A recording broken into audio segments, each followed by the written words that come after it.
Bienvenue à tous et à toutes. Merci d'être venus aussi nombreux. Donc bienvenue à Claire Damezin, qui est notre invitée aujourd'hui. Et elle est invitée dans le cadre du programme Art Sciences, qui est affilié à la Sorbonne Art Gallery, dans le contexte de l'Institut ACT.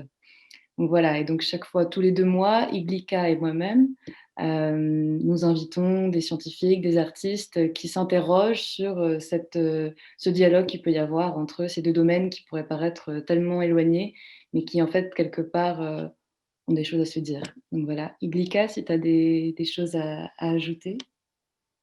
Non, non, je vous laisse poursuivre les échanges. Super. Donc merci à vous, Claire Damezin. Vous êtes professeure à l'Université Paris-Saclay et vous êtes spécialisée en écologie physio-végétale. Est-ce que vous pourrez nous dire un peu plus de cette discipline que vous pratiquez? Alors, en ce qui concerne donc oui, donc c'est ça, je suis en écologie et dans l'écologie, il y a plusieurs branches, dont l'écophysiologie, qui étudie le fonctionnement des êtres vivants que l'on peut trouver dans la nature, que ce soit des espèces animales, végétales. Et moi, je m'intéresse notamment aux arbres. Donc, je suis dans la branche écophysiologie de l'arbre. Donc, j'essaie de voir notamment comment il pousse, comment il respire, comment il fait face aux sécheresses. Et voilà, avec une démarche expérimentale essentiellement sur le terrain. Super. Et depuis 2013 à peu près, vous faites des collaborations avec des artistes. Et est-ce que du coup, vous pouvez nous dire votre première interaction avec un artiste, une pensée artistique? Est-ce que vous en souvenez? Oui, et je vais remonter à un point particulier de mon parcours parce qu'en fait, ça fait résonance avec ce qui se passe actuellement justement en termes de rencontres avec les artistes. Parce qu'après le bac, j'hésitais entre les beaux-arts et la filière sciences. Et je me rappelle très bien en cours de mathématiques voir le bâtiment des beaux-arts où j'avais postulé, où je m'étais inscrite, mais qui ouvrait beaucoup plus tard. Et puis je me suis dit, en regardant la prof de maths qui écrivait toutes les formules mathématiques au tableau, je me suis dit, bon ben voilà, tu as choisi, c'est la science. Et, et en fait, c'est bien des années plus tard, justement, que j'ai renoué en fait, avec le côté scientifique, grâce justement, effectivement, avec la rencontre de scientifiques, après que moi, j'ai fait tout un parcours en sciences, en recherche scientifique, quoi. Et la première rencontre, effectivement, avec les artistes, ça a été avec Karine Bonneval, donc, qui est une artiste plasticienne, qui travaille sur le végétal, sur la relation humain-plante notamment. Et elle cherchait quelqu'un pour collaborer avec un scientifique. Et quand j'ai vu son appel, en fait, via un mail, j'ai tout de suite répondu parce que ça m'a interpellée, quoi. On s'est rencontrés, donc on a dialogué et voilà, ça a bien matché, on va dire. Et donc on a commencé à construire un projet ensemble. Super. Et du coup, quelle était à peu près votre conception de votre discipline scientifique avant cette rencontre avec Madame Bonneval?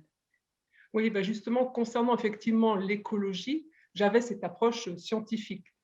Donc, c'est-à-dire que j'étudiais la nature à travers une démarche scientifique, qui peut être de l'observation, qui peut être de l'expérimentation, parfois c'est même de la conceptualisation, on va jusqu'à la théorie, ou on peut faire aussi de la modélisation. Mais moi, comme j'ai un peu dit précédemment, mon terrain de prédilection, c'était l'expérimentation sur le terrain avec les arbres adultes. Et, et, et, voilà, je ne sais plus une autre question. Oui, donc c'était cette conception en fait vraiment de démarche scientifique, en fait d'observation, d'expérimentation sur le terrain avec beaucoup d'appareillage. Je pourrais peut-être montrer quelques diapos par la suite. Et, et je me suis vraiment amusée à faire tout ça. Enfin, amusée dans le sens où parfois c'est difficile, mais en fait j'avais cette soif en fait de connaissance, de comprendre comment fonctionne la nature. Et pourquoi les arbres en particulier? Ah, c'est une bonne question. Je ne crois pas encore avoir répondu à cette question pour moi-même, en fait, parce que je me la suis posée. Mais j'ai pas encore la réponse, à vrai dire. Mais c'est vrai que, par exemple, je ne me serais jamais intéressée aux petites plantes herbacées. Certains vont être fous d'Arabidopsis, la petite plante là qu'on étudie notamment en biologie moléculaire, enfin, voilà, ou certains vont étudier des espèces agronomiques. Et moi, c'est vraiment les arbres. Je pense que j'aime leur stature, leur architecture. Et je me sens bien avec eux et dans la forêt. Je pense qu'il y a aussi ce lien-là qui est déjà sensible, mais dont on fait abstraction une fois qu'on entre dans la démarche scientifique. D'accord, merci. Et qu'est-ce que vous pouvez nous dire sur, les apprentissages que vous avez reçus quand vous avez eu ces collaborations entre artistes et scientifiques? Qu'est-ce que ça vous a appris? Large Ah, question. qu'est-ce que ça m'a appris? Alors déjà, je crois que j'ai découvert le monde artistique. Parce que moi, j'avais vraiment une approche classique, on va dire, d'aller dans des expos, dans les musées. Voilà, je n'étais pas en contact avec des artistes. Et quand j'ai rencontré Karine Bonneval, donc la première artiste avec qui j'ai vraiment discuté, j'ai découvert tout un monde. En fait, je ne savais même pas qu'il existait une recherche, par exemple, en art.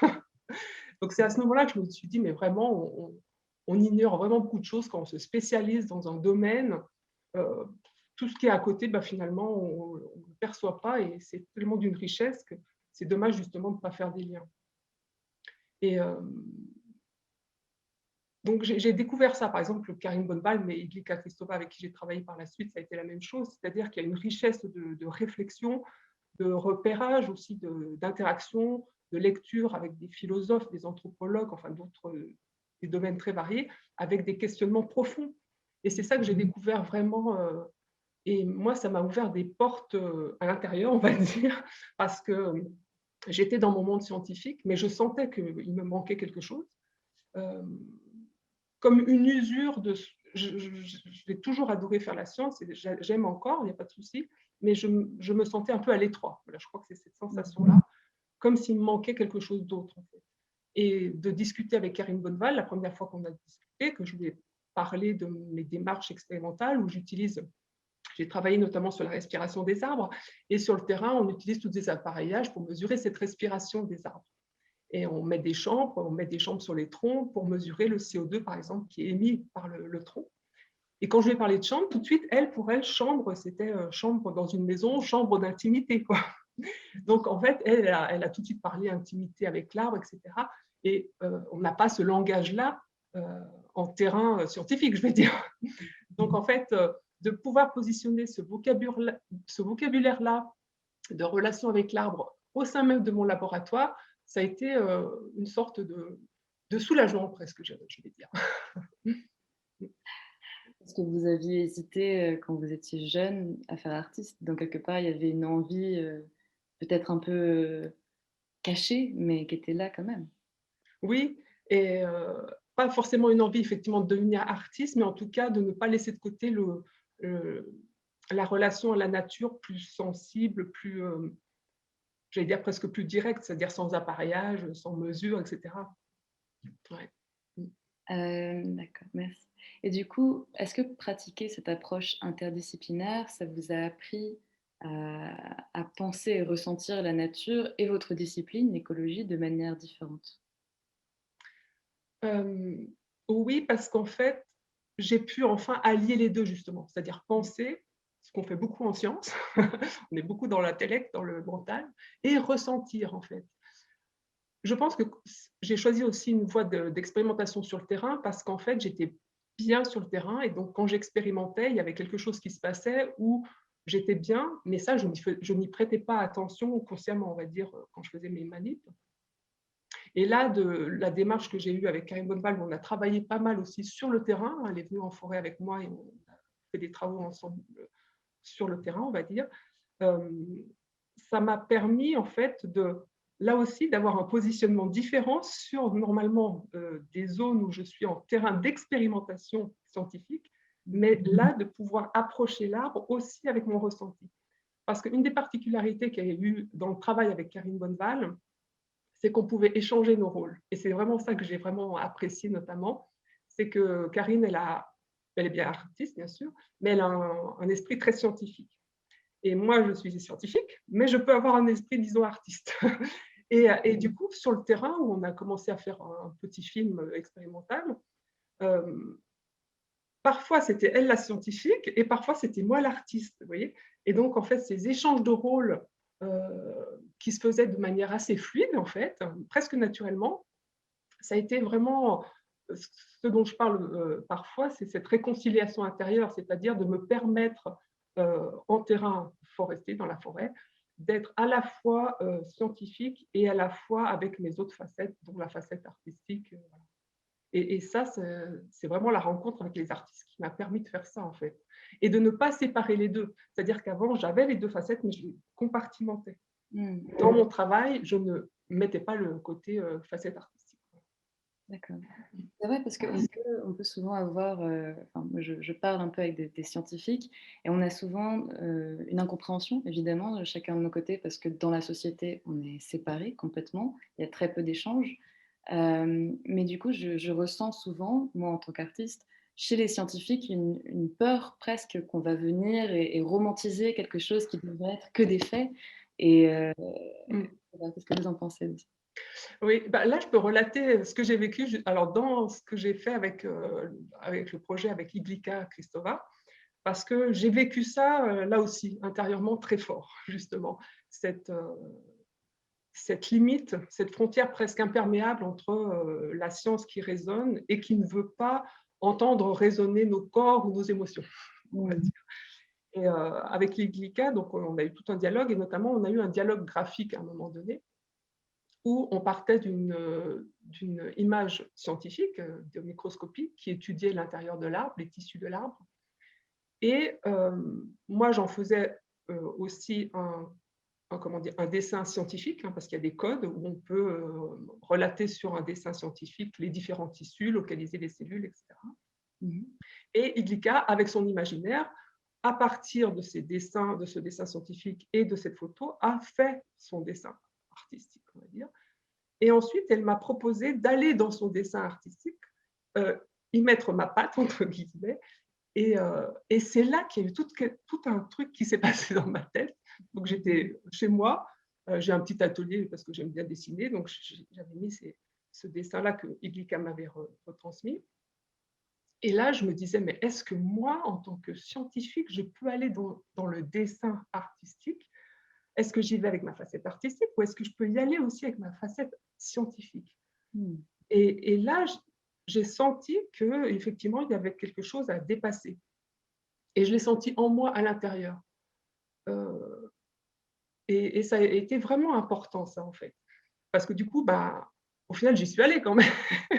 Donc, j'ai osé poser soit des mots scientifiques, soit même des dessins de graphes scientifiques, et puis, mais avec l'idée de le positionner esthétiquement, par exemple, ou alors de me laisser aller à donner des mots qui ne sont pas forcément les mots que le scientifique spécialiste du sujet va donner à ce moment-là.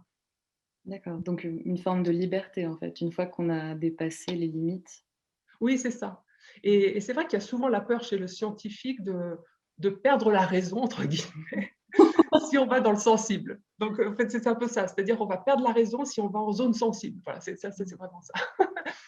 Et il y a peut-être, comment dire, des justificatifs à ça, dans le sens où peut-être que parfois, on peut aller dans ce sens-là parce qu'on n'est pas bon en sciences, entre guillemets, et bon, bah, c'est plus facile de faire un peu de l'émotionnel. Ça peut être vu comme ça, quoi. Et là, ça n'a rien à voir, en fait. L'idée, c'est vraiment d'être bien campé dans la science, de connaître bien la démarche scientifique et d'oser voir ce que ça fait d'incorporer le sensible, parce qu'on est un tout. Et si avec la nature, on n'est pas capable d'appréhender ce tout, forcément, on ne peut pas avoir une approche cohérente d'ensemble. Donc, on a besoin de cette démarche-là maintenant. Elle est essentielle, à mon avis. Et c'est à chacun de pouvoir essayer de la faire s'il le souhaite. Parce qu'on a chacun une facette artistique et une facette scientifique, même si on n'est pas scientifique, même si on n'est pas artiste dans notre métier. Oui, la raison et le sensible. Est-ce que vous pourriez nous montrer des visuels de justement Oui. travaux entre artistes et scientifiques? Alors là, est-ce que vous le voyez? Est-ce que vous voyez déjà Bah là, on voit des petits fichiers, on voit votre écran, donc je pense qu'il ouais. suffit d'ouvrir un Ah, fichier. mais vous ne voyez pas alors? Parce que moi, c'est affiché en grand. Alors, c'est ça qui est bizarre. Ah, c'est bizarre. Et si je fais de nouveau partage, alors je réessaye. Je vais choisir. Et là, vous voyez ou pas? Oui, là on voit, ouais, ouais. Ah, d'accord. Alors, donc là, par exemple, ça, c'est lors de la rencontre avec Karine Bonneval, donc la première artiste avec qui j'ai travaillé. Et donc, je lui avais raconté, moi, comment j'appréhende de l'arbre dans mon travail de scientifique, de chercheur, vous voyez, il y a plein de flèches, en fait, parce que j'étudie les flux de carbone entre l'arbre, l'atmosphère, le sol. Et donc, voilà, il y a des mots-clés que l'on utilise, photosynthèse, respiration, croissance, exudat, etc. Et puis, juste après que notre premier entretien avec Karine, elle m'avait renvoyé un dessin qui est le dessin de gauche, vous le voyez. Donc, une approche sensible pour le coup. Et alors, j'adore que juste poser ces deux approches, parce qu'on voit bien la différence là, vous voyez. Et après, l'idée, c'est de se dire, mais est-ce que le personnage de gauche, là, dessiné par Karine, qui est rouge, rose, est-ce qu'il est capable de réfléchir en tant que scientifique sans perdre la raison, puisqu'on parlait de ça tout à l'heure. Et vice-versa, est-ce que le scientifique qui a des raisonnements très codifiés en termes de flux, par exemple, tel que moi par rapport à ma recherche, est-ce que je peux ressentir l'arbre d'une autre manière qu'à travers un mental qui a été quelque part conditionné par la démarche scientifique, qui est utile, hein, parce qu'elle va apporter des connaissances, mais qui reste dans un certain conditionnement si on reste cloîtré à l'intérieur. Alors, peut-être que alors, vous voulez quel type de qu'est-ce que je peux vous montrer? Alors, par exemple, là, c'est avec. Est-ce que vous le voyez là, cette photo? Alors là, on voit toujours la même image. Ah, alors peut-être qu'il faut que je fasse nouveau partage. Je n'ai pas encore capté comment ça marche. Et là? Là, c'est bon. Là, on voit du coup Ah, les travaux avec. voilà. Donc là, c'est un travail avec Iglika Kristova sur l'intérieur de l'arbre, hein, parce qu'elle est très intéressée par la dimension microcosme. Donc c'est intéressant parce qu'avec Karine, j'étais plutôt sur le terrain, en forêt, euh, avec des perceptions à l'extérieur de l'arbre, c'est-à-dire les flux de CO2 notamment de l'arbre. Et là, on est rentré à l'intérieur, dans les tissus de l'arbre, des aspects que j'étudie aussi par ailleurs dans ma recherche. Et donc, on a fait plutôt des travaux ensemble, parfois de laboratoire. Et donc là, ce qui est intéressant, c'est qu'on pouvait aussi, et c'est ça que j'ai apprécié, euh, collaborer ensemble pour élaborer ensemble peut-être ce qu'on peut appeler, ce que l'artiste va appeler une œuvre, et où moi, je suis aussi partie prenante de l'œuvre, en fait. En minorité, bien sûr, mais je veux dire, voilà, il y a aussi un partage à ce niveau-là. Et en fait, en construisant cette diapo tout à l'heure, ça m'a fait sourire parce que, je ne sais pas si vous voyez en bas, il y a une sorte de trousse noire, je ne sais pas si vous la visualisez, sur la table. Et cette trousse, en fait, c'est la trousse de dissection que j'avais achetée justement l'année même où j'avais choisi la filière sciences et non pas beaux-arts. Ah, Et là, ça m'a fait tilt. Mais je me suis dit, mais alors en fait, quand j'ai fait ce travail-là avec Ilika, ça a rebouclé la boucle dans le sens où j'avais décidé la dissection, enfin la dissection, c'est le symbole hein, de la science là. Et ici, elle se repositionnait dans un autre contexte où l'art prenait part aussi, quoi. Vous voyez. Donc, c'est ça que enfin, je trouve ça intéressant. c'est merveilleux. Il y a des choses qui, voilà, qui se passent dans la vie, on ne se rend pas compte. Voilà. Alors, bah, oui, par exemple, je vous avais parlé avec Karine Bolva. Je pars peut-être un peu dans tous les sens. Hein. Redirigez-moi si jamais. Non, c'est parfait. Je vais voir Je votre- vais essayer de nouveau partage. Est-ce que je peux vous montrer justement, je vous parlais tout à l'heure des chambres, vous savez, de mesure que j'utilise sur le terrain pour mesurer la respiration des arbres. Je n'arrive pas à trouver la photo, avoir accès. Ouais.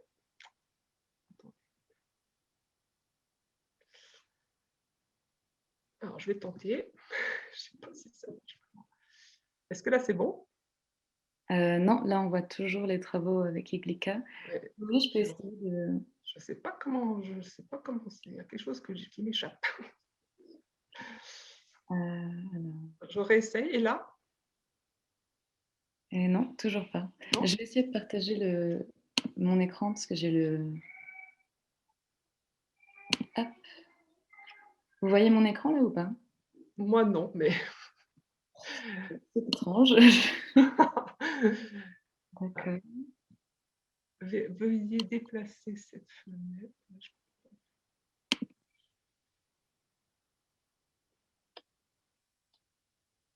c'est bizarre, moi, elle s'affiche, la photo.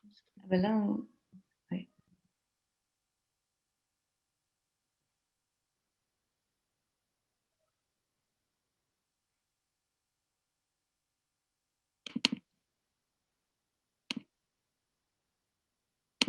Et là, vous la voyez peut-être? Non, je l'ai fait encore une fois. Oui, là, on la voit. Ah, voilà.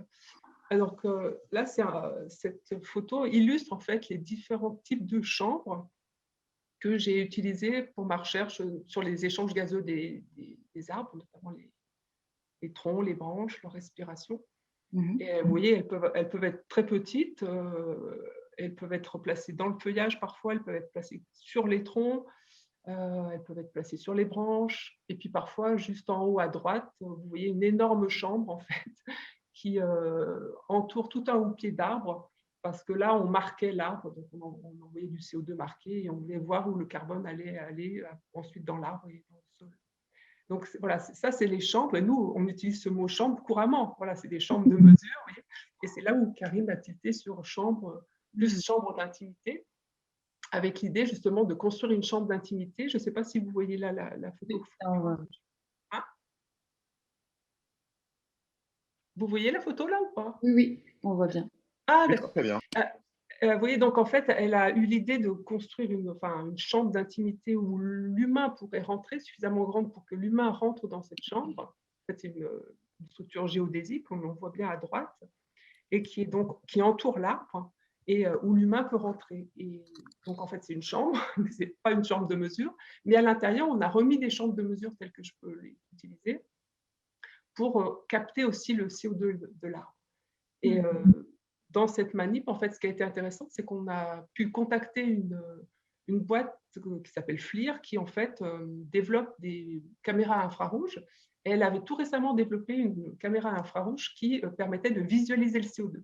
Nous, en sciences, quand on mesure le CO2, on ne le visualise pas. Simplement, on le quantifie avec des appareillages adéquats. Et là, ils avaient une caméra en fait, qui visualise le CO2. Alors normalement, cette caméra, elle est utilisée en industrie surtout pour visualiser les fuites de gaz dans les systèmes de tuyauterie. Et là, en fait, la boîte nous l'a prêté 3 jours et on a pu filmer en fait avec cette caméra à la fois notre souffle, donc le souffle de l'humain, et le souffle, la respiration de l'arbre. Et là, quand je disais que j'avais une posture différente dans ce site, le site là, de Barbeau, c'est un site que coordonne notre équipe et qui est un site très instrumenté avec beaucoup d'appareillage et une tour à flux, ce qu'on appelle une tour à flux, qui est une tour qui fait 30-35 mètres de haut et qui dépasse en fait la canopée des arbres pour mesurer les flux de CO2 d'eau à l'échelle de l'écosystème. Donc, il y a beaucoup d'appareillage, beaucoup de stations de mesure, d'enregistrement de données. Et là, en fait, avec Karine, j'y suis allée avec une autre façon d'appréhender l'arbre, on va dire. Et comme on a tourné, comme j'ai aussi respiré avec l'arbre, j'avais vraiment une autre posture, un autre positionnement sur le site même, qui est aussi un site typiquement expérimental d'approche scientifique. Voilà. C'est merveilleux. Et qu'est-ce que voilà.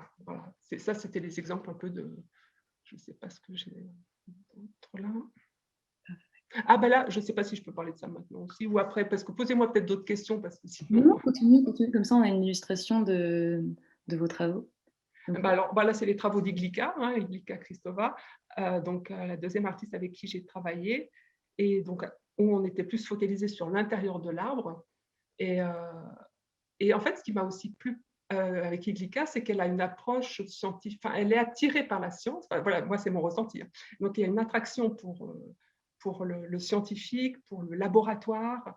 Et à travers une des expositions, Curiositas, elle avait reconstitué en fait une sorte de laboratoire avec du matériel typique de laboratoire. Vous voyez qu'on peut voir un flacon en bas avec des tuyaux, des seringues. On ne voit pas bien, mais on devine des boîtes de pétri, etc.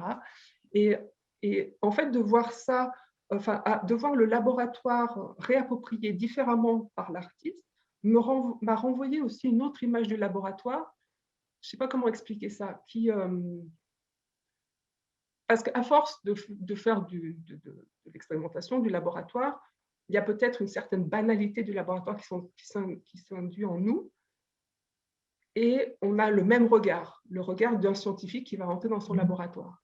Et là, à travers ce que Iglika a pu exposé avec sa façon d'être et son approche du laboratoire, j'ai pu avoir comme un regard externe du laboratoire qui a ravivé mon regard à moi sur le laboratoire. Un réenchantement du laboratoire. Comment? Un réenchantement du laboratoire. Ouais, c'est un peu ça. C'est un peu ça. Et, euh, et derrière, on aperçoit un écran où il y a donc les dessins aussi d'Iglika à partir de structures qu'on avait prises en microscopie électronique à balayage à l'université, sur une plateforme d'imagerie. Et elle a construit un petit film où elle introduit aussi un texte que j'avais écrit sur l'intérieur de l'arbre, mais un texte pas du tout scientifique.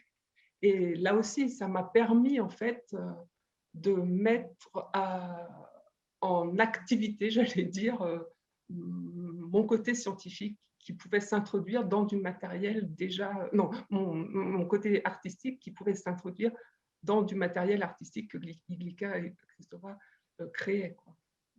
Est-ce que vous avez trouvé ça compliqué de d'écrire de manière non scientifique ou est-ce que Ah non, non, parce que pour moi, c'est... Non, non, j'avais écrit ce texte-là, je l'avais même envoyé à Iglika sans penser qu'elle allait le réutiliser, vous voyez.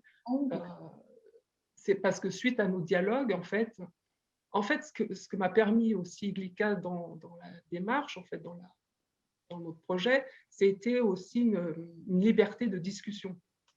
Et dont j'avais besoin. Et par exemple, quand je travaille en sciences, il y a tout un discours scientifique avec des connaissances scientifiques qui s'acquièrent, un vocabulaire qui est associé à ces connaissances et une façon de le dire. Mais en fait, moi, je n'aime pas me limiter à ça. Enfin, bien sûr, dans le cadre scientifique, dans les publications scientifiques, on va se limiter à ça. Donc ça, il faut bien savoir cadrer un peu les choses quand on est dans le domaine scientifique.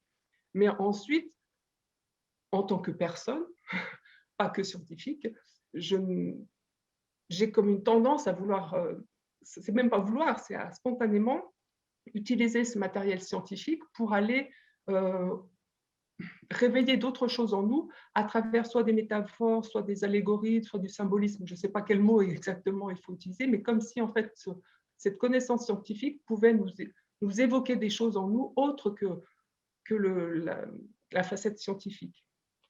Et c'est un peu, voilà. Et ça, je pouvais le faire avec Iglika parce que je pouvais discuter de cette manière-là et elle le recevait sans aucun problème, sans tilter, alors que dans une salle de café scientifique, par exemple, ce n'est pas du tout perçu de la même façon, ce genre de discours. Et vous voyez, tout à l'heure, je vous avais montré, je ne sais pas si je vous l'ai montré, parce que c'est peut-être l'occasion, vous avez parlé du dialogue graphique avec Iglika qu'on a eu.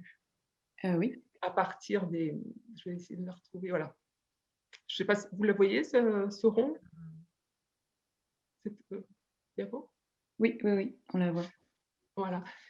Et ça, c'est une illustration de dialogue graphique dont je vous parlais tout à l'heure, où on partait d'une photographie scientifique en bas à gauche, issue des travaux qu'on a fait dans le laboratoire. Puis, il y avait le dessin scientifique en bas à droite, et puis le dessin d'Iglika en dessus, avec son imaginaire. Et donc, moi, j'y ai placé quelques mots, quelques traits scientifiques, et je vous disais, j'ai rajouté d'autres choses qui n'étaient pas forcément scientifiques, pas tout à fait, mais pas que scientifique. Par exemple, ce n'est pas forcément sur ce dessin-là, mais un autre, où j'ai rajouté trou noir. Parce que pourquoi, par exemple, les vaisseaux en bas à gauche, enfin, quand on étudie les tissus, je ne sais pas si vous voyez ma souris ou pas. Oui, vous voyez ma souris? Oui? Oui. Okay. Ah oui, alors du coup, là, vous voyez par exemple, dans cette zone de l'image scientifique, on voit des zones noires, on pourrait dire des trous noirs. On sait, quand on est scientifique biologiste, qu'on étudie les plantes, que ça correspond au vaisseau où circule la sève. Mais si je mets trou noir, notamment dans la partie imaginaire que Iglika a créé avec son graphisme, trou noir, ça va nous évoquer d'autres choses. Bien sûr, ça va nous évoquer plus ce qui peut se faire en astrophysique, avec dans l'espace, la physique décrit des trous noirs. Et ce qui est intéressant, c'est que là, j'aimerais, je ne sais pas si on voit, si je grossis un peu. Oui, on voit le grossissement. Voilà. Donc, en fait, on voit qu'avec le dessin d'Iglika, en fait, vous voyez, ce qui est blanc ici, ça correspond à ce qui était noir ici. Donc, il y a déjà une inversion de couleur. Et ce qui entoure les trous noirs, on va dire, c'est la paroi des cellules végétales. Et vous voyez que dans le graphisme de Iglica, c'est comme si elle avait plongé dans les parois, pour moi, hein, de ma façon de voir les choses, c'est comme si elle avait plongé dans ces parois végétales et était allée ressentir ou imaginer des pulsations. Parce que vous voyez que ce n'est pas continu dans son graphisme, il y a comme des points. Et ça peut faire évoquer, même quand on regarde à très très fort grossissement la matière, les atomes. Et on sait, certains physiciens, ce n'est pas reconnu par tous, mais certains physiciens vont dire que dans le cœur des atomes, dans les protons, ça serait peut-être des trous noirs.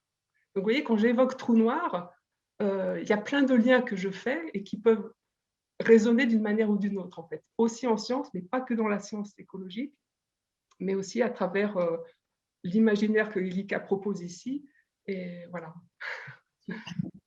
Et est-ce que vous pensez que du coup, cette relation entre artiste et scientifique, vous avez dit tout à l'heure qu'elle est essentielle dans le cadre, mais est-ce qu'elle est essentielle dans le cadre des problèmes écologiques, environnementaux pour vous? Alors, pour moi, oui. Alors, je ne sais pas s'il faut la formaliser forcément artiste scientifique, mais en tout cas, raison et sensible. Et ça peut être justement scientifique et artiste. Parce qu'actuellement, de ce qui me semble, c'est qu'on a vraiment, comment dire, une vision très mentalisée, très intellectualisée du monde et de notre relation à la nature. Et la société, de plus en plus, demande à la science en écologie de solutionner les problèmes dits environnementaux par les connaissances scientifiques, donc par une vision très intellectualisée, mentalisée de la nature, et donc sans la complétude de l'humain dont je parlais tout à l'heure. Donc forcément, il y a déjà des biais, puisqu'on se coupe de toute une partie de nous qui passe par l'émotionnel, par le ressenti. Voilà. Donc forcément, il y a un biais. Forcément, il y a un biais. Et ça mène un peu à l'hyper-contrôle, en fait, de la situation. Je voulais vous dire aussi autre chose par rapport à ça, mais ça m'échappe, donc continuez à soit me reposer la question pour que ça me recadre. J'ai une autre question si vous voulez. Du coup, quel serait le but de mêler, et vous avez raison, c'est plus la raison et le sensible. Pourquoi, au final? Ah oui, pourquoi en fait, c'est assez peut-être bizarre ce que je vais vous répondre, c'est qu'en fait, j'ai pas de pourquoi vraiment. J'ai pas de quand je fais de l'arrêt de la science, par exemple, j'ai pas de but. Et même quand je fais que de la science, j'ai pas de but. Je sais que ça peut paraître bizarre pour la plupart, mais je n'ai jamais fonctionné en but. Bon, bien sûr, quand je fais de la science, j'ai des objectifs, telle manip, je vais construire des manips. Bien sûr, je ne vais pas au hasard complètement, hein, ça c'est clair. Mais ce que je veux dire, j'ai pas un but très précis, si ce n'est comprendre et connaître, en fait. Et par rapport à ça, comment dire, par rapport aux problèmes environnementaux, par exemple, quand moi j'ai commencé l'écologie scientifique, parce que là on parle bien d'écologie scientifique, hein, parce qu'il y a l'écologie politique, il y a l'écologie militant, etc. Donc là je reste dans le domaine de l'écologie scientifique. Moi, j'étais attirée par l'écologie scientifique simplement parce que j'avais envie de comprendre la nature. Mais l'écologie, de plus en plus, il y a l'écologie dite fondamentale qui aide à produire des connaissances pour mieux comprendre la nature, son fonctionnement, son évolution. Et il y a comment dire, euh, euh, l'écologie appliquée, qui est censée devoir, entre guillemets, ou qui a pour but, justement, là il y a un but, de vouloir solutionner les problèmes environnementaux. Moi, je ne me suis jamais inscrite là-dedans. Et ça me perturbait quelque part, parce que de plus en plus, on demande effectivement à la science écologique de solutionner les problèmes environnementaux. Donc ça me perturbe dans un sens où presque je ne peux plus avoir de financement quand on fait de la recherche fondamentale, c'est moins facile d'en avoir. Et d'autre part, je ne me voyais pas répondre aux appels d'offres qui demandent de solutionner les problèmes environnementaux parce que je ne me sens pas, avec ma démarche scientifique, de solutionner les problèmes environnementaux. Pour plusieurs raisons, mais dont la raison profonde pour moi, c'est que les problèmes environnementaux sont des problèmes humains, si on peut dire, puisque la cause est humaine, les conséquences sont humaines. Et donc, si on ne va pas voir dans l'humain ce qui se passe, je ne vois pas comment on peut résoudre les problèmes. Parce que la cause des causes, elle est dans l'humain, elle est dans le comportement humain. Donc, tant qu'on ne fera que de la science à l'extérieur de l'humain, bien sûr, c'est enrichissant, ça donne plein d'idées, plein de conseils, etc. Mais on ne va pas à la cause des problèmes environnementaux. Donc, c'est pour ça que pour moi, l'humain est à replacer au centre, en fait. Et c'est comme ça que je suis arrivée à développer l'écologie humaine. Et c'est ça que m'a permis, notamment les interactions, les projets que j'ai eus avec les artistes, c'est de peu à peu conscientiser qu'en fait, moi, le rôle, si j'avais un rôle, ou en tout cas le positionnement que j'avais envie d'avoir par rapport à la nature, où effectivement tout ne va pas bien actuellement de par comment l'humain se comporte, c'est pas d'utiliser la science, l'écologie scientifique pour solutionner ce qu'on crée de mauvais, entre guillemets, à l'extérieur, mais c'est d'aller voir en nous pourquoi on en arrive là et comment on peut ne plus en arriver là, c'est-à-dire changer. Mmh. Et pour moi, ça se passe en nous. Ça ne se passe pas à l'extérieur de nous. L'extérieur de nous nous révèle à nous-mêmes voilà, les conséquences de ce qu'on fait, de nos choix, de nos acceptations, etc. Mais ensuite, si on veut changer ce qui se passe et ce qu'on voit, puisqu'on en est à l'origine, c'est à nous de changer. Et c'est pour ça que j'en suis arrivée donc à conceptualiser une certaine, à me plonger dans l'écologie humaine et donc à placer l'humain en tant que sujet à étudier et non pas que l'arbre, parce que j'avais commencé sur l'arbre, et maintenant je place aussi l'humain et, comme sujet d'étude. Et puis je place l'humain, mais notamment moi, entre guillemets, non pas par égocentrisme, mais simplement que je suis le laboratoire ou la zone d'expérimentation la plus facile d'accès, entre guillemets, encore que des fois, ce n'est pas toujours évident, pour essayer de comprendre ce qui se passe en moi.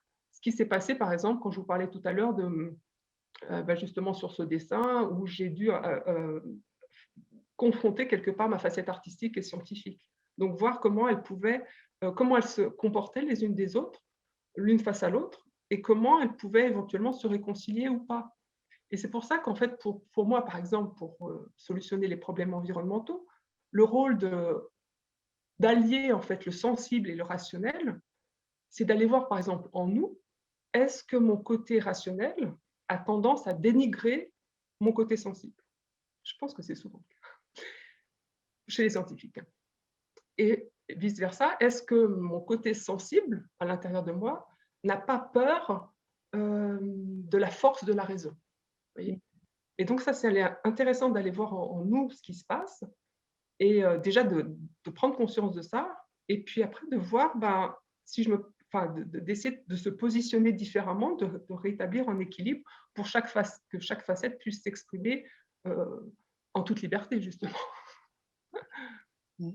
Ouais, je suis tout à fait d'accord avec vous et je trouve que c'est en fait, ce qui nous manque, c'est l'imaginaire aussi, c'est la liberté de Oui, pouvoir imaginer. ouais, tout à fait. Et c'est vrai que le rôle de l'imaginaire, alors là aussi en science, c'est tout un débat. Même de manière générale, je pense que même en psychologie, en plein de domaines, le rôle de l'imaginaire, il est encore pas tout à fait clair. Mais c'est vrai que la situation actuelle n'est pas forcément top de la relation qu'on a avec la Terre, on va dire. Et donc forcément, si on veut changer et créer un autre monde, un monde nouveau, l'imaginaire est la source de, peut être, le terreau de ce nouveau monde, et il naît dans notre imaginaire. Parce que si on ne va pas dans l'imaginaire, on va simplement reproduire ce qu'on sait déjà faire et on ne va faire que l'amplifier. C'est un peu ce qui se passe actuellement. Mais l'imaginaire, on peut tout imaginer. C'est-à-dire qu'on peut imaginer un monde horrible, comme on peut imaginer un monde beaucoup plus paisible, beaucoup plus serein entre tous les êtres vivants de la nature. Donc là aussi, ça dépend sur quel imaginaire on va se porter. Voilà. Il ne suffit pas peut-être de l'imaginaire. L'imaginaire est indispensable à mon avis, mais par quoi il est nourri et vers lequel on va aller. Ça aussi, c'est pas si évident de savoir voilà, où ça se passe. Ouais. Et aussi, enfin, ça demande beaucoup de courage, j'imagine, de faire ce que vous avez fait, c'est-à-dire sortir de votre, domaine de raison, qui était très ancré en vous et d'accéder à ce lieu du sensible et ça, je pense que c'est peut-être là où on doit se retrouver, c'est replonger dans l'intime, en fait, pour pouvoir Oui. se reconnecter avec la nature. Alors oui, le courage n'a pas été tant d'aller en moi voir ça, parce qu'en fait, je savais que j'avais ces deux facettes-là, que, voilà. Mais, et j'aime aller voir en moi. Donc ça, c'est vraiment pas un souci, même s'il y a des conflits. Au contraire, je suis contente d'aller les trouver et de me dire, bon, bah, qu'est-ce qu'on fait avec et comment on peut les solutionner, même si effectivement, c'est pas toujours agréable. Et c'est ça, c'est cette démarche-là, hein, que j'appelle l'écologie humaine introspective, donc avec la démarche réflexive de s'observer soi-même à l'intérieur. Mais là où ça a été, je pense, le plus dur et que ça l'est encore, c'est par rapport au regard des autres, notamment autres scientifiques. Parce que c'est pas si évident que ça, en fait, quand on est dans un monde scientifique qui a un type de raisonnement, où on a l'habitude de raisonner de telle façon, euh, de se positionner autrement, tout en, comment dire, en montrant qu'en fait, on ne quitte pas la science. Ça rejoint un peu la peur dont vous parliez tout à l'heure des scientifiques qui ont peur de perdre la raison quand on va aller dans le sensible. Et voilà, donc il y a ce positionnement-là qui n'est pas si évident dans un laboratoire d'écologie parfois, d'aller aussi vers le sensible tout en montrant qu'on ne perd pas la raison, quoi. Ouais. Mais du coup, c'est intéressant parce que c'est vice-versa aussi. Moi, j'ai eu l'expérience opposée où j'ai toujours été dans le sensible, comme beaucoup Ouais, d'artistes, voilà. Et qu'en fait, je me disais que si je rentrais dans la raison, ça ouais. me coupait de justement mon imaginaire et que j'allais Ah oui, perdre cette facette qui me permettait de créer, de réfléchir, de penser le monde comme. Mais au contraire, en fait, quand j'ai accepté de rentrer dans le côté raisonné scientifique, tout en gardant aussi la partie sensible, ça ouais. permet d'approcher le monde d'une manière déjà d'une couleur complètement différente et de se rapprocher de la nature. Ça, je pense que c'est sûr. Oui, De comprendre aussi que nous, nous-mêmes humains, mm. sommes nature. Oui, c'est ça. Mais c'est ça. Ça c'est vraiment la base, je crois, effectivement, de réaliser que nous sommes partie intégrante de la nature. Mmh. Ça c'est vraiment. Mais il ne suffit pas de l'intellectualiser, il y a aussi à le ressentir, justement. Ouais. D'où l'importance de cultiver, entre guillemets, son ressenti, même en étant scientifique. Parce que justement, après, quand on est amené à se positionner comme expert scientifique dans tel ou tel domaine, pour des prises de décision ou des orientations de gestion d'écosystèmes, par exemple, ou autres, ça permet de ne pas être campé que sur la raison, que sur une vision scientifique, mais aussi d'allier l'aspect plus sensible. Et puis, il faut garder aussi en tête que la science, donc c'est vrai, comme vous dites, en fait, la science, quand même, avec ses connaissances, peut enrichir l'imaginaire. Ça, c'est clair, ça peut enrichir aussi l'imaginaire. Et, et par ailleurs, il faut bien garder aussi à l'esprit que la science, elle est toujours en mouvement, donc elle peut déjà se remettre en cause parfois. Et par ailleurs, elle ne connaît pas tout. Donc, on n'est largement pas à tout savoir, bien sûr. Et donc, si on prend des décisions uniquement sur la science, bien sûr, c'est bien, c'est raisonné, etc. Mais ce n'est pas tout. Donc, en fait, c'est forcément la décision, elle dépend de la connaissance qu'on a. Et, voilà, et comme tout ce qu'on ne connaît pas est beaucoup plus vaste que ce qu'on connaît, même si on se dit qu'on veut être objectif en prenant des décisions avec la science, comme elle est loin de tout connaître, elle n'est pas, voilà, on n'a pas une objectivité totale, par exemple, par rapport à ça, on va dire. Mmh. Super. Merci beaucoup. Est-ce que peut-être que vous voulez nous montrer d'autres diaporamas? Et sinon, si les personnes ont des questions, n'hésitez pas, soit à les poser directement à Claire, soit en les écrivant dans le chat. Vous êtes les bienvenus à poser toutes les questions que vous voulez. Oui, n'hésitez pas. Oui, bonjour Claire. Bonjour. Alors, moi j'ai publié un entretien de votre travail avec Iglica dans un journal il y a quelques temps. Et ce qui me frappait dans votre travail, et ce qui me touche beaucoup dans l'approche que vous avez à deux, c'est justement ce mélange entre l'approche scientifique et l'approche artistique. Et j'ai été marqué par ce que vous venez de dire sur cette idée qu'il fallait finalement créer une sorte de télescopage entre différentes approches, parce qu'on sent que, et vous l'avez dit aussi Emma, en fait il y a un défaut dans chacune. Le sensible n'est pas suffisant, l'intellectuel n'est pas suffisant, l'imaginaire n'est pas suffisant, le rationnel n'est pas suffisant. Et je me demandais en fait dans quelle mesure le travail de rapprochement que vous faites entre art et sciences serait pas à classer dans ce que Latour a appelé les quasi-objets. Quand Nous n'avons jamais été modernes, il y a ce passage où c'est le sujet du livre, il y a les quasi-objets qui sont autour de la couche d'ozone. Enfin, vous en parliez tout à l'heure des problèmes climatiques, on peut les analyser sur le plan purement scientifique. Et tant qu'on ne va pas sur le politique et sur les usages purement humains, on n'arrive à rien. Et si on les étudie pas sur le plan scientifique, on n'arrive à rien non plus. Donc, est-ce que finalement ce genre d'objet, c'est pas presque une meilleure voie d'accès possible à une façon de réenvisager complètement le monde? C'est un peu presque plus une remarque qu'une question. Je sais pas trop où je vais avec ce que je vous raconte. Mais il me semblait que, enfin, là où je voulais vous amener, c'est est-ce que dans la communauté autour de vous, les autres scientifiques, les gens qui partagent votre laboratoire, quand vous leur parlez un peu de ce que vous faites, des projets que vous mettez en place, est-ce que ça résonne, est-ce que ça active des choses, et est-ce que dans le domaine de la science fondamentale ou expérimentale, on commence à avoir une évolution vis-à-vis de tout ça? Oui, enfin, je pense qu'il y a vraiment une évolution, parce que déjà, ça se note par l'ampleur, en fait, ou le nombre, en fait, comment dire, de collaborations art et sciences entre artistes et scientifiques. Pour moi, il y a eu une explosion quasiment, enfin, très forte depuis quelques années. Et après, ça dépend vraiment des scientifiques. Donc, certains sont ouverts à ça, d'autres non. Mais moi-même, je vois bien que j'ai eu une évolution par rapport à ça. Donc, je pense qu'à un certain moment, je n'aurais été pas ouvert à ça, même si j'avais ma facette artistique. Je n'aurais pas eu la possibilité de faire ça, et j'aurais peut-être craint justement cette comment dire, dissolution dans le sens. Donc, en fait, je pense, et tout est bien, qu'en fait, il y a certains scientifiques qui sont faits pour vraiment rester dans la science, vraiment avec une expertise très poussée, et il y a besoin d'approches comme ça.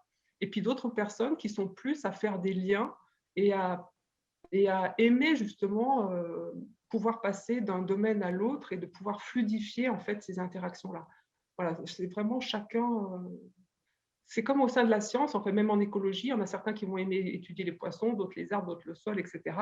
Et en fait, c'est à suivre ça, parce qu'en fait, si on va pousser, on va cadrer la personne qui veut étudier l'arbre à faire étudier l'arabidopsis, dont je parlais tout à l'heure, moi, je n'aurais pas eu la même motivation, le même entrain à construire les projets que j'ai construits autour de l'arbre. Et c'est pareil, je pense, pour les liens ou les passages transfrontaliers, entre guillemets, entre art et science. Certains vont avoir cette envie-là et d'autres non. Donc, il n'y a pas forcément à forcer, mais il y en a suffisamment qui ont envie, je pense, pour justement dynamiser ces rencontres.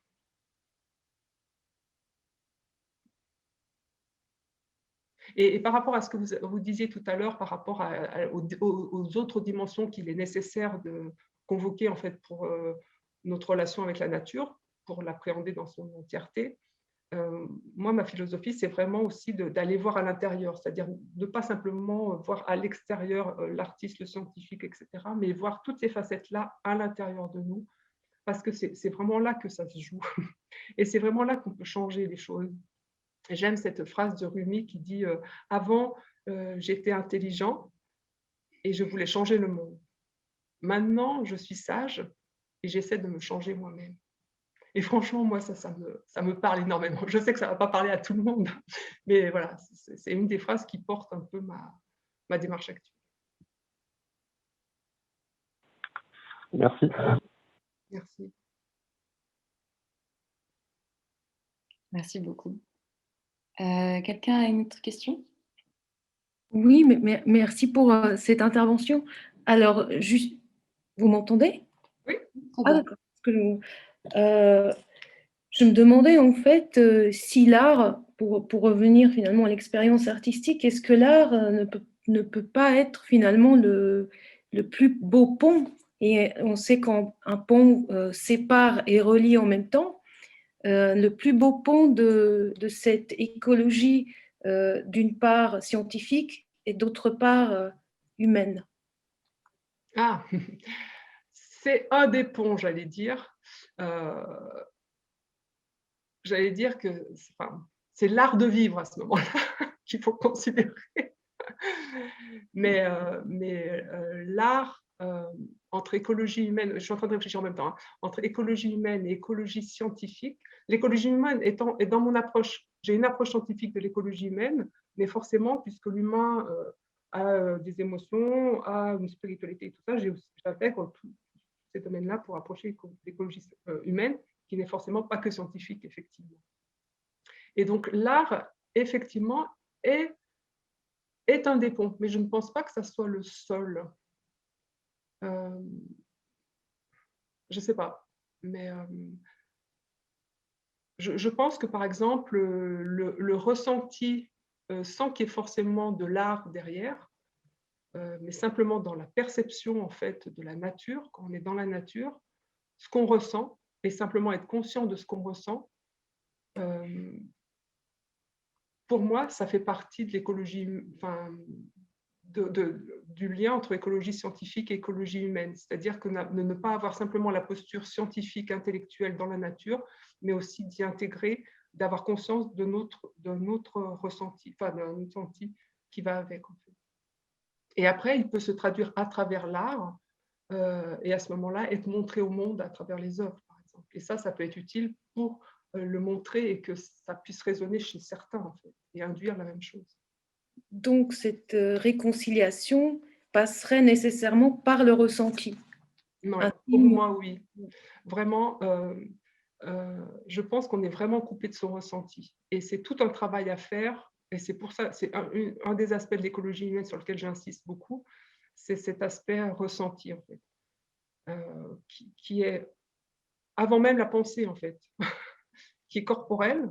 Et, et vraiment, ça, c'est toute une exploration intérieure aussi qu'on peut mener soi-même. Et c'est pas évident parce que parfois, on est coupé de son ressenti. Hein. Et même en tant que scientifique, par exemple, on est tellement dans l'intellectuel, etc., qu'on s'est coupé de son ressenti. Et même parfois, en psychologie, on sait très bien, si on a connu des périodes très dures ou quelque chose de violent, parfois on se coupe de ses émotions. Les ressentis, c'est pas que les émotions. Les émotions en font partie. Et donc, on n'y a plus accès, en fait. C'est pour ça que c'est tout un travail intérieur de se libérer de certains freins, de certains blocages pour avoir un accès total, j'allais dire, au ressenti, au moment T, quand on est dans la nature et non pas chargé de ce qu'on a pu vivre dans le passé. Et est-ce que pardon. Non, pardon. Est-ce que vous pensez que cette réconciliation avec, non, cette séparation avec notre ressenti est liée à la séparation qu'on a eue entre nature et culture, si je puis dire c'est... Peut-être. Il y a un peu de ça, mais il y a tellement de types de cultures différentes, et certains ont cultivé, entre guillemets, le ressenti, comme dans certains peuples dits premiers, où le ressenti est très présent. Mais nous, la culture occidentale, dans la façon de fonctionner, de mettre en place des sociétés, etc., on s'est beaucoup coupé du ressenti. Sauf les artistes, justement, qui ont cette capacité à garder le contact avec le ressenti. C'est pour ça qu'ils peuvent amener, effectivement, dans la société cette dimension-là, que chacun doit se réapproprier. Voilà. Et donc, d'où ça vient? C'est parce qu'à un moment donné, je pense, on a donné vraiment la suprématie à la raison, notamment en France, par exemple. Mais c'est très bien parce que ça a apporté plein de choses, mais on en voit les limites maintenant. Et c'est pour ça qu'il ne faut pas abandonner la raison aux sensibles. C'est-à-dire que l'idée, ce n'est pas qu'on devienne que sensible et sans perdant la raison. C'est vraiment d'arriver à allier les deux et à savoir comment les allier. Et quand on a une décision à prendre, d'où vient la décision? Qu'est-ce qui mène la danse, en fait, là-dedans? Est-ce que quelqu'un a une autre question à poser à Claire Damzin?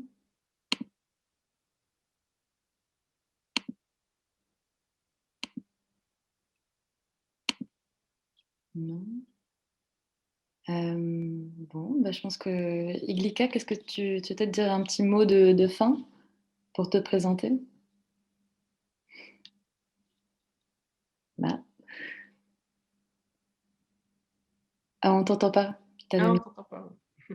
Oui, pardon, pardonnez-moi. Oui, nous pouvons effectivement clore cette séance. Je pense que ça a été euh, assez concluant avec le mot de la fin sur le ressenti.